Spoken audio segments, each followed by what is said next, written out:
जैकबाबाद में 5 ॾींहनि वारी बारिश तबाही मचाए छॾी।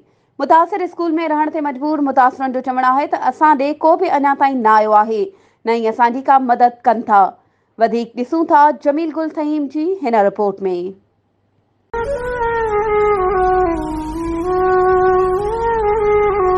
मेहरबानी करो, खुदा दे वास्ते मेरी जान ही खत्म थी वञे, का शइ नहीं बची। न राशन न का शइ बि, सॼो ॾींहुं कल्ह बि ॿार रुना आहिनि, हाणे बि सभु मासूम बीठा आहिनि, असां छा हिननि खे ॾियूं। असीं हिन वक़्तु डिग्री कॉलेज में मौजूद आहियूं, जेके ही ॿोॾ मुतासिर आहिनि, जेके सैलाब जा जेके बरसाति जा सतायल आहिनि, जेके अची करे जेका हिन डिग्री कॉलेज में जेके हिननि पनाह वरिती आहे, अचो त उन्हनि सां ॻाल्हि ॿोल कयूं त उन्हनि जो छा चवणु आहे, जेके ही हुकूमत को कहिड़ो मुतालबो करणु चाहिनि था। कयूं था को राशन जो बंदोबस्तु थिए, कोई तंबू जो थिए, हिते कॉलेज में 2 ॾींहं 4 ॾींहं छॾे असां कढी छॾा। को तंबू आहे, को दवा आहे, को ॿारनि जो पाणी आहे, हिते कोई सहूलियत न आहे। डी साहब आयो, 3 ॾींहं चकर लॻाए हलियो वियो। उनजा जेके पोयां माण्हू आहिनि उहे अचनि था, पंहिंजे सिफ़ारत ते मानी बानी हलाए निकिता हले वेंदा, जे कमरे में वेठा उन्हनि खे कुझु बि नथो मिले। मिस्किन वेठा हूँ, को रोजान जो सतायल आहे, को झटपट जो, को काथन जो आहे न, को बाईपास जो, को जैकाबाद जो।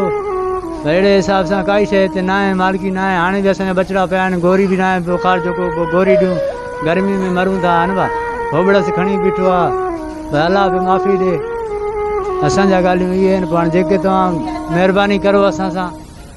कुझु बि नथो मिले, असांजा ॿार हिते बुखिया पिया आहिनि, न घर असांखे न चाहे, सॼो पाणी में टपड़ धामान लुड़ी विया आहिनि, न राशन न का शइ बि, सॼो ॾींहुं कल्ह बि ॿार रुना आहिनि, हाणे बि सभु मासूम बीठा आहिनि, असां छा हिननि खे ॾियूं। महिरबानी करे कुझु तव्हां ॾियो न।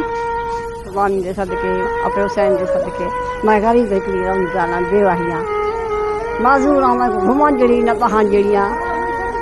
बेवाह दे मिसाल लकुन मेरे हाथ चे, इहा मेहरबानी करो, खुदा दे वास्ते मेरी जान ही खत्म थी वञे, का शइ नहीं बची।